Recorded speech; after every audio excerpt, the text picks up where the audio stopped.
저희가 오늘은 대화뿐만 바꾸어도 연봉이 오른다고 나의 월급을 올리는 꿀팁에 대해서 한번 이야기해 보려고 합니다. 예, 직장 다니는 사람한테 상당히 큰 도움이 될 것 같아요. 네. 연봉 협상에서 성공할 수 있도록. 네.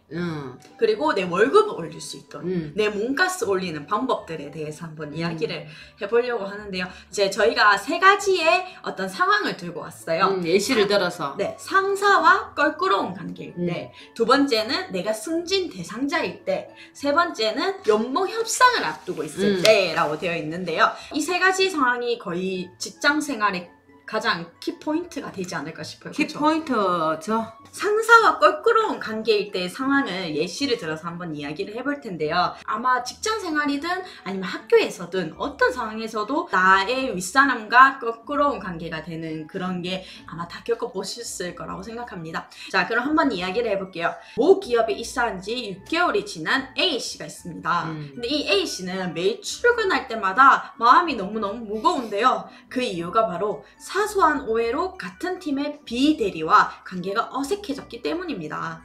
B 대리는 다른 사람을 잘 챙기고 유머 감각도 좋지만 A씨에게는 유독 차갑게 굴시는데요.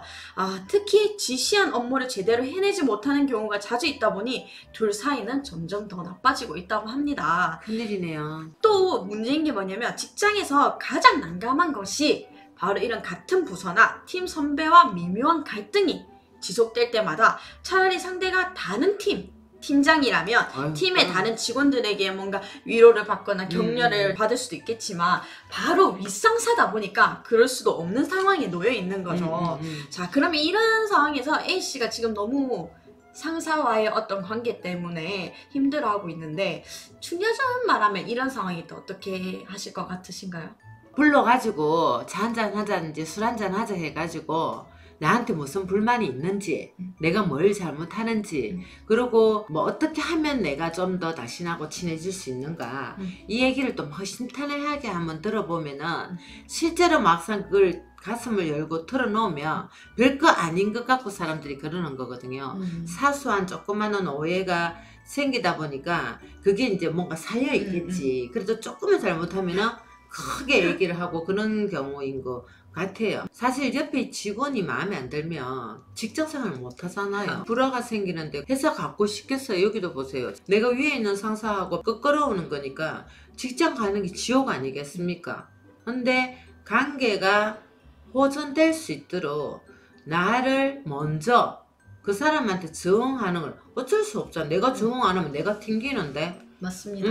내 성향대로 내 맘대로 하는 게 회사가 아니잖아요. 네.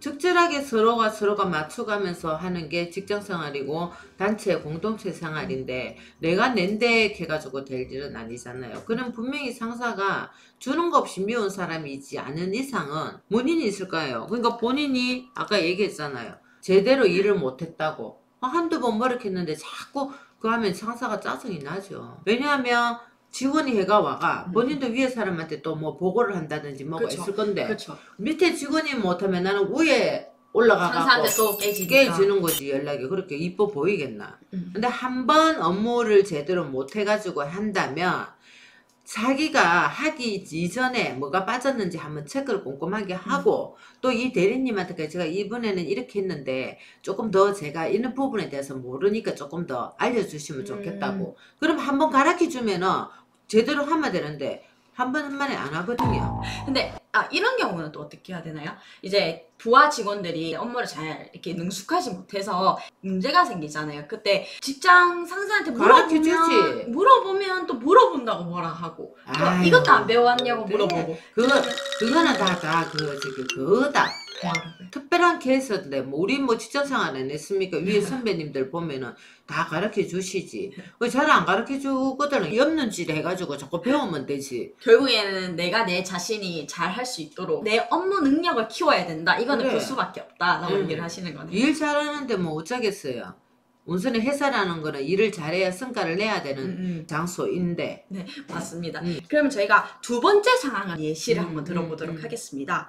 이 C대인은 직업군인입니다. 지난달 소령 진급시사에서 떨어졌다고 합니다. 동기들보다 7살 이상 나이가 많은데도 진급에 누락되어 상실이 큰 상태라고 합니다. 그래서 C대인을 스스로 한번 돌아보는 계기를 가졌는데요. 아, 내가 진급을 못하는 경우는 이 2가지 때문이 아닐까라고 생각을 했다고 합니다. 예. 그중 첫 번째는 작년 당직 근무 중 병사 한 명이 자살 시도를 했다고 합니다. 두 번째는 자신은 일을 많이 하면서도 손해만 보는 불합리한 상황의 피해자라고 생각을 했다고 합니다. 이런 사람 많아요. 그렇습니다. 근데 무엇보다 자기 자신은 이렇게 2가지 상황 때문에 내가 진급을 못했다고 하지만 실제로 보면 C대인은 부대원들과 교류가 매우 적은 사람이라고 합니다. 그래서 좀 더 정확하게 이야기하자면 다른 사람에게 관심이 없었던 거죠. 그래서 이렇게 승진 대상자가 되더라도 자신에 대해서 좋은 말을 해줄 사람이 없으니 평가해줄 사람이 없었던 거죠. 그러다 보니 승진해서 계속 누락이 된 경우라고 합니다. 그래서 이렇게 자신에 대해서 나름대로 파악을 하지만 자기가 어떤 사람인지 잘 알지도 못하고 이런 건 있어요. 내가 부하고 그 사람이 상사잖아요. 내하고는 전혀 성향도 안 맞고 내가 좋아하는 유형도 아니고 이러는데 불만이 가득 차서도 일단은 내 직장 상사한테 잘 보여야 된다. 잘 보여야 되는 게 아양 드러나는 게 아니고 내가 일이라든지 어떤 이 말 한마디라든지 이 사람을 유한다는 거 그걸 정확히 하고 위에서 지시가 내려오면 곧바로 행동해가지고 일 처리하는 거 이런 것도 되게 중요한 부분이거든요. 그러면 저희가 이제 이어서 3번째 상황을 한번 이야기해 보도록 할게요. 자, 이거 같은 경우에는 아마 더 많은 분들이 궁금해 하시지 않을까 싶어요. 이게 우리가 직장 생활을 하는 가장 큰 이유죠. 연봉 협상을 앞두고 있을 때 한번 이야기해 보겠습니다. 잘해야 돼. 자, 공단에서 근무하는 D 과장은 10년째 만년 과장입니다. 게다가 급여도 별로 오르지 않아 답답한 상태인 거죠. 회사가 탄탄한 실적을 올리고 있고 자신도 최선을 다해 일조하고 있으니 이번에는 연봉 협상을 단단히 하려고 벼르고 있었다고 합니다. 그런데 이런 D 과장이 한 번도 하지 못했던 말 한마디를 던지게 되면서 연봉도 오르고 진급도 할 수 있게 되었다고 하는데요. 예, 그 말이 뭐예요? 2000년대 말 금융위기 당시 많은 회사가 어려움을 겪었지만 리먼브라더스 파산 등으로 인한 미국발 금융위기가 우리 경제에 심각한 위기를 초래할 위험성이 커지고 있습니다. 가까스로 9월 위기설에선 벗어났지만 그 미국발 금융위기로 파급될 악재들이 그야말로 첩첩산중이기 때문입니다. D 과장의 회사는 월급 한 번 밀린 적 없이 위기를 잘 넘겼다고 합니다. 그래서 결국 연봉 협상에 들어갔을 때 사장님에게 10년 전을 떠올리며 한 번도 말하지 못했던 감사 인사를 한 것이죠. 그래서 결국에는 사장님이 이 말을 듣고 약간 마음이 움직여서 진급을 시켜줬다고 합니다.